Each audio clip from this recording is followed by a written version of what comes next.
alam naman natin na ang Pilipinas ay may dalawang season. Dry tuwing December hanggang May at tag-ulan naman sa iba pang buwan. Ang mga western part, kagaya lamang ng Luzon, Mindoro, Negros at Palawan ang nakaranas ng ganitong distribution.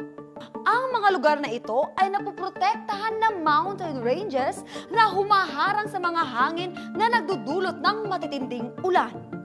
Dagdag pa rito, ang kahabaan ng Sierra Madre Mountain Range ay humaharang din sa mga hangin na nagdudulot ng matitinding ulan sa Kalakhang, Luzon. Kaya naman, dapat protektahan natin ang Sierra Madre. Ikalawa, ang mga lugar na walang tagtuyot at malala ang tag-ulan tuwing November hanggang January ay malapit sa eastern part ng Pilipinas. Ilan sa mga lugar na ito ay ang Catanduanes, Sorsogon, Samar, Camarines Norte at Sur. Ang mga lugar na ito ay malalapit sa dagat kung saan nanggagaling ang mga hangin na may dalang mabibigat na ulan.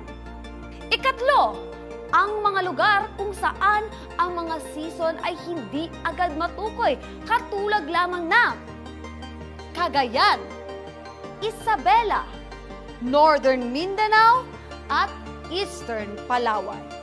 Sa mga lugar na ito ay tagtuyot mula November hanggang April. Ikaapat, ang mga lugar kung saan pantay ang distribution ng panahon ng tag-ulan sa loob ng isang taon.